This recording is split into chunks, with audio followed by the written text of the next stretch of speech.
I'm not sure I've ever met anyone who doesn't love Chinese dim sum. Hi, I'm Jill, and today I'm going to show you how to make Chinese spare ribs in a garlic black bean sauce. But first, like and follow me on Facebook to get all my latest videos, and Pinterest, Instagram, and Twitter at This Old Gal Cooks. We're going to use the Instant Pot pressure cooker and make the whole thing right together in under 20 minutes from start to finish. You're going to add your dry fermented black beans. I'm using dry black beans, fermented. They're soybeans. The second thing you're going to want to add is Shaoxing, Chinese wine. This is really great, gives it a lot of flavor. So we're going to add in the Shaoxing right into the pot. Now we're going to add in soy sauce. All right, so you also want to make your sauce first before you prepare your ribs, because you want it to soak a little bit, the black beans, and just soften up a little bit. So we're going to do that, and I'll show you how to do the ribs afterwards. All right, so it's soaking in there. So we're going to add equal amounts of ginger and garlic. So now we're going to add some scallions, the white parts of the scallions. Those go right into the pot. And we're going to add in some sugar. I'm using white sugar. You can use brown sugar if you like. So pour that right in. So I'm going to add some fresh, well actually it's jarred, but it's ground chili paste. It's sal oelek. It's not as hot as you might think it is. For this recipe, we do like 2 tablespoons in it. It's not going to add a lot of heat. It'll balance really well with the teaspoons. What did I say? Tablespoons. 2 teaspoons. Don't add 2 tablespoons. Your mouth will be on fire. So this is all you do for the sauce. You see how easy it is? Here's Ed. Here's Ed. Okay, these are the riblets, and this is how they come. It's basically like a rack of ribs, and they cut it on a bandsaw. You have to wash these really, really good because they get bone shards from the bandsaw, right. And they get. So what I do is I bring them over to the sink, and I use warm water. It's warm. It's warm enough to melt the fat, but it's not hot enough that it's going to start cooking the meat. Right. So the little bone shards will come off, and right. It'll be, nice and clean. I do want to interject something. If you are kosher or if you don't eat pork, you can use a flanken style meat and do this recipe the exact same way. So I'm going to cut these, and all you have to do is you just cut it right in between. You'll see the bone sections. Just cut it right in between, and you have your riblets. Just be careful you don't end up with any digits in your bowl. We made this the other day and it was so delicious. So he's going to take that small bowl. It's got a little bit of salt and it's got some white pepper. He's going to pour that into the potato starch. Oh. Mix it around. Okay, now you're going to put that all through the meat. You want to coat the ribs with that really well. Faster. That's fine. And just mix it up with your hands. It's cool. All right. Now, do you know why we're coating the meat with the potato starch, Ed? Yes, I do. You want to tell them why? Well, it'll help, make a slurry or a thicker sauce. You want to just dump all the meat in?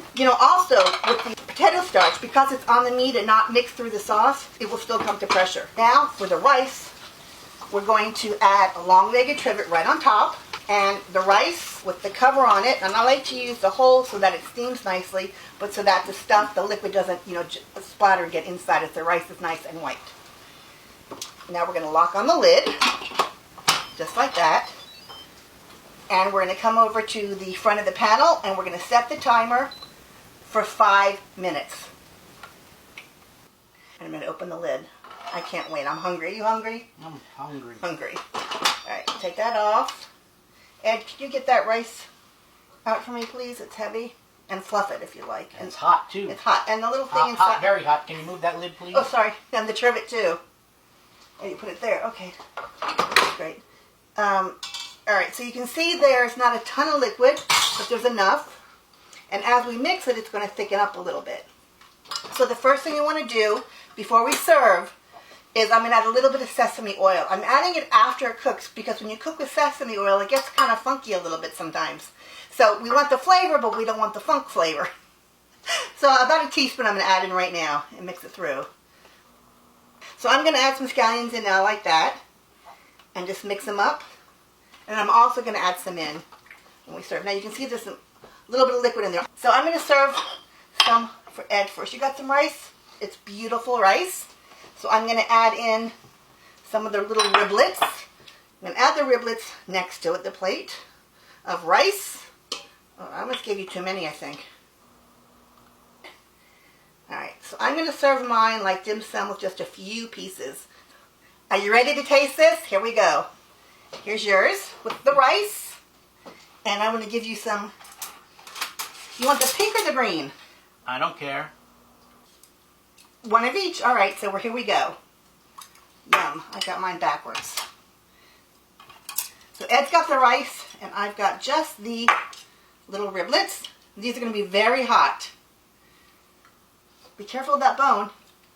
Oh, you put the whole thing right in? See, you're brave. I don't want to swallow the bone. I'm going to take a bite. Mmm. Oh my gosh. This is so good. It melts, doesn't it? It literally melts in your mouth. That's because there's a lot of fat on the bone, and so it helps soften it, and it's throughout the... Oh my gosh, it's so good. It melts. It's good, huh? Yeah. How's the rice without the gravy on it? Good? Yeah, it's all of the flavor and rice. It's good. It's like putting gravy on rice or something like that. It works. It works. So save your trip to the dim sum restaurant. Make it at home. Now, you know, if you steam this on the stove, it's about 20 minutes. So the time isn't any shorter because of the time to come up to pressure, of course, and then release. But the beauty of this is it's braising right in the liquid. You can walk away and do whatever you want. You can go pet your cat who's now talking to me, who wants all kinds of attention. And some dim sum. She's not getting any of the dim sum. You know, you can do what you want. That's what's great about the pressure cooker. Just walk away. Well, I hope you know what I forgot to do? Oh. Dun-da-da-da. Dun-da-da-da. Myself. See that? Green onion.